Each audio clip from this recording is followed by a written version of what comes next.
KaraokeBooks. Moby-Dick, or The Whale. Herman Melville. Audiobook. Chapter 119. The Candles. Warmest climes but nurse the cruelest fangs. The tiger of Bengal crouches in spiced groves of ceaseless verdure. Skies the most effulgent but basket the deadliest thunders. Gorgeous Cuba knows tornadoes that never swept tame northern lands. So, too, it is, that in these resplendent Japanese seas the mariner encounters the direst of all storms, the typhoon. It will sometimes burst from out that cloudless sky, like an exploding bomb upon a dazed and sleepy town. Towards evening of that day, the Pequod was torn of her canvas, and bare-pulled was left to fight a typhoon which had struck her directly ahead.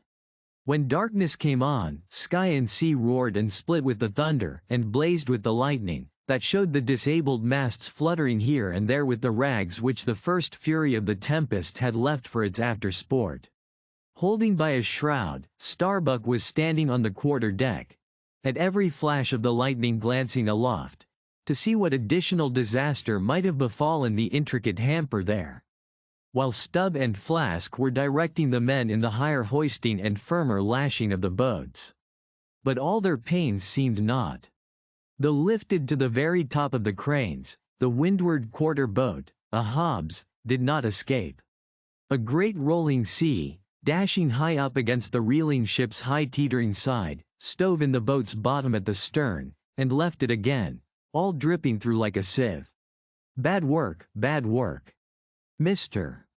Starbuck, said Stubb, regarding the wreck, but the sea will have its way. Stubb, for one, can't fight it. You see, Mr. Starbuck, a wave has such a great long start before it leaps, all round the world it runs, and then comes the sprain. But as for me, all the start I have to meet it, is just across the deck here. But never mind, it's all in fun, so the old song sings.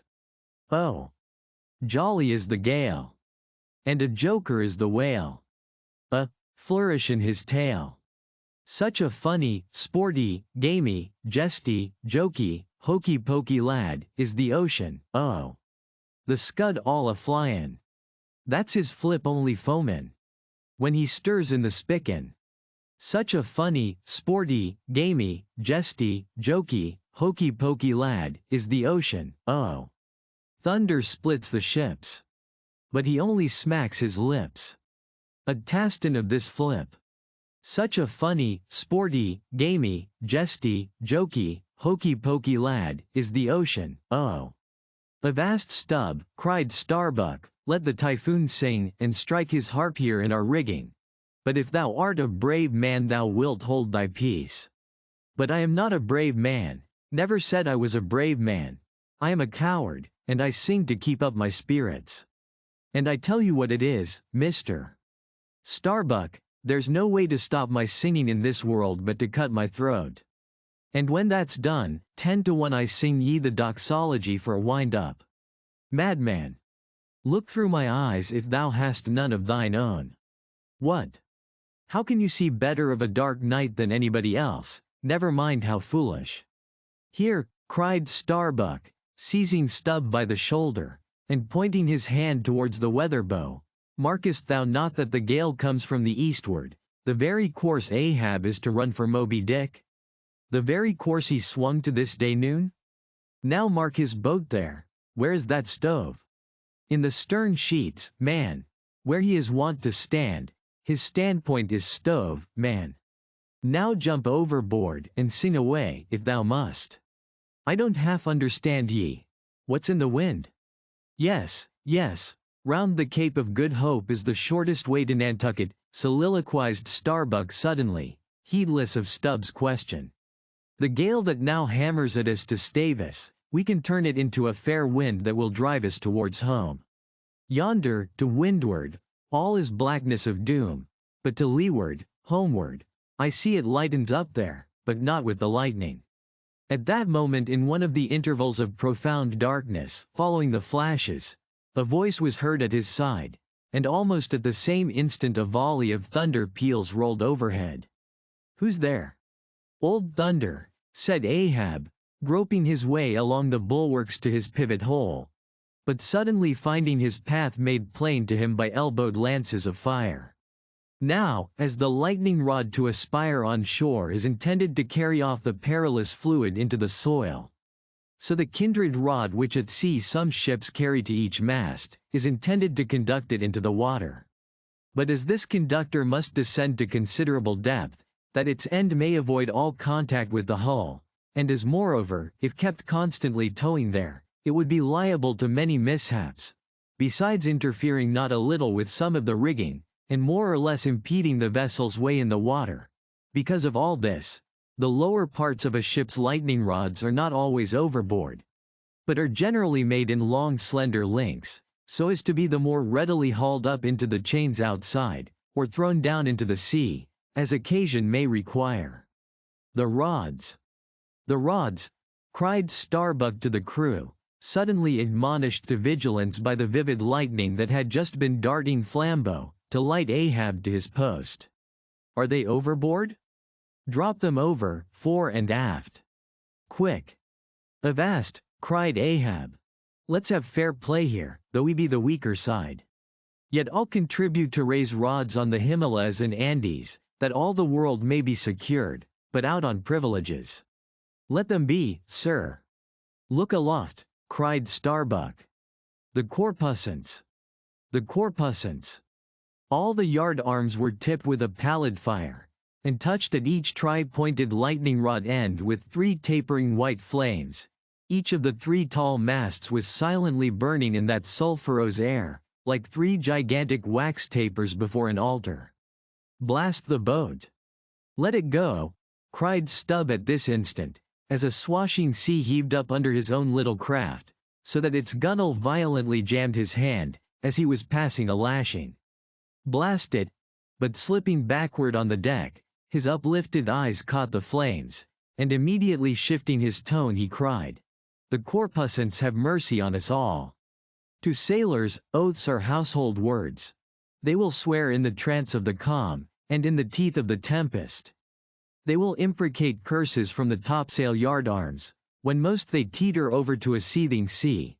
But in all my voyagings, seldom have I heard a common oath when God's burning finger has been laid on the ship, when his mean, tekel a parson, has been woven into the shrouds and the cordage.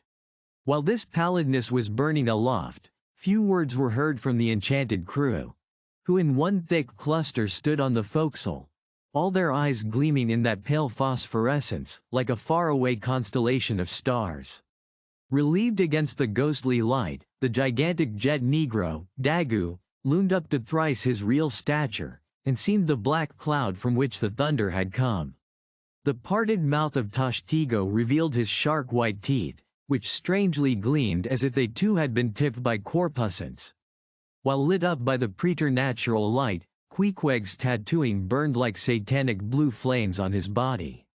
The tableau all waned at last with the pallidness aloft, and once more the Pequod and every soul on her decks were wrapped in a pall.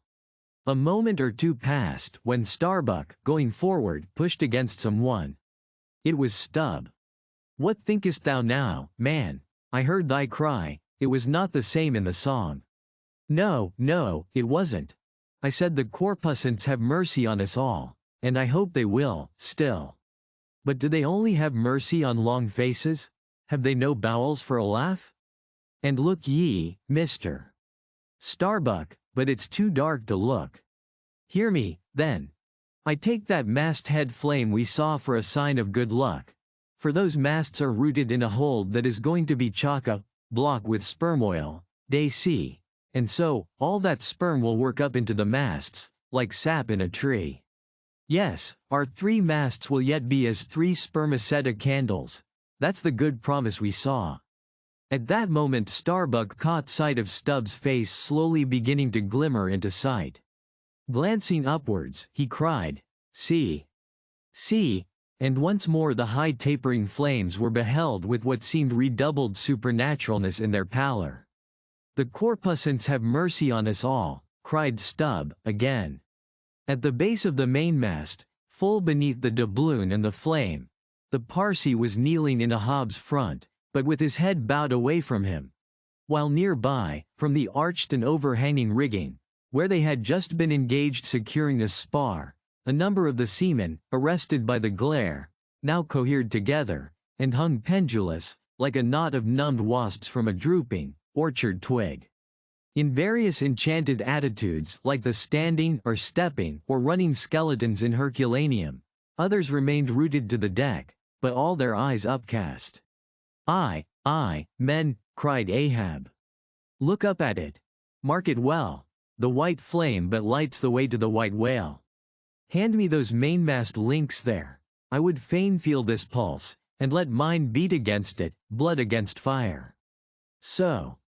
Then turning, the last link held fast in his left hand, he put his foot upon the Parsee, and with fixed upward eye, and high-flung right arm, he stood erect before the lofty tri-pointed trinity of flames.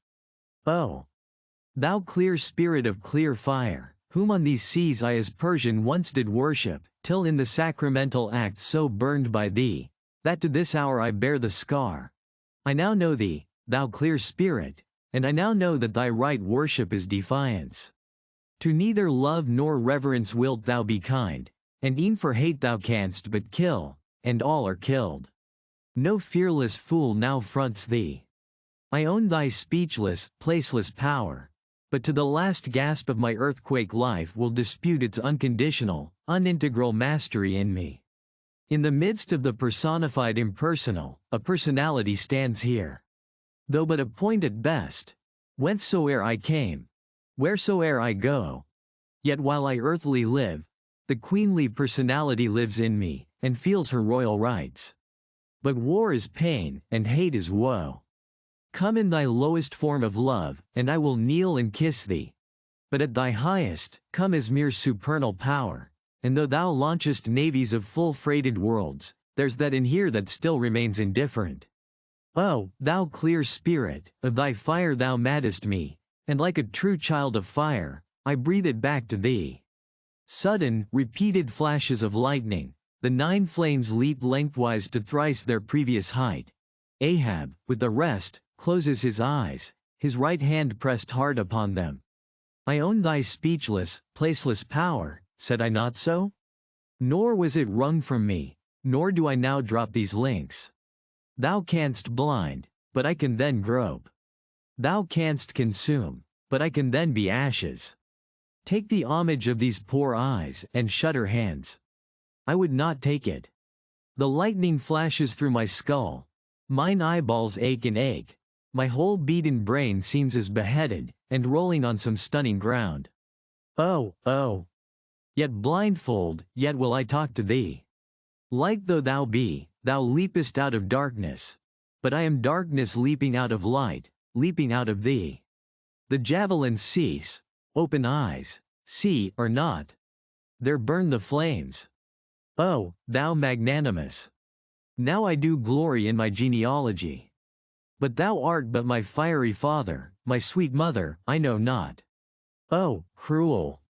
What hast thou done with her? There lies my puzzle, but thine is greater.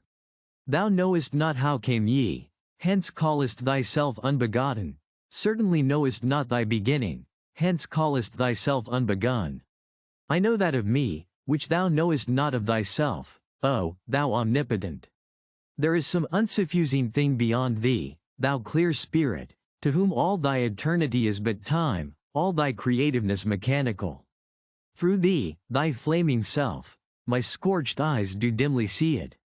Oh, thou foundling fire, thou hermit immemorial, thou too hast thy incommunicable riddle, thy unparticipated grief. Here again with haughty agony, I read my sire. Leap. Leap up, and lick the sky. I leap with thee. I burn with thee. Would fain be welded with thee. Defyingly I worship thee. The boat. The boat, cried Starbuck. Look at thy boat, old man. Ahab's harpoon, the one forged at Perth's fire, remained firmly lashed in its conspicuous crotch, so that it projected beyond his whale-boat's bow. But the sea that had stove its bottom had caused the loose leather sheath to drop off, and from the keen steel barb there now came a leveled flame of pale, forked fire.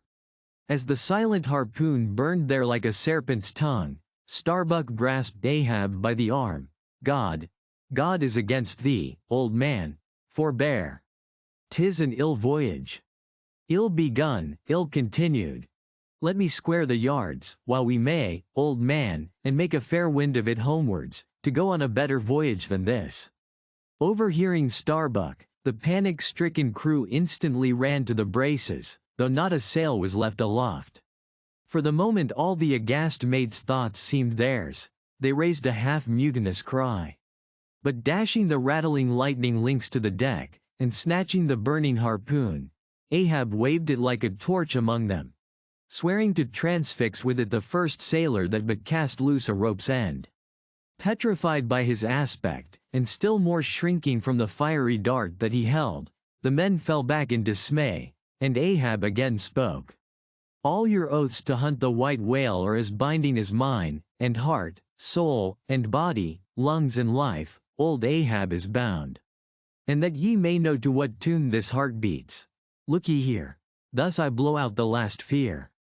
And with one blast of his breath he extinguished the flame. As in the hurricane that sweeps the plain, men fly the neighborhood of some lone, gigantic elm, whose very height and strength but render it so much the more unsafe, because so much the more a mark for thunderbolts. So at those last words of Ahab's many of the mariners did run from him in a terror of dismay. If you liked what you heard, please subscribe to the channel.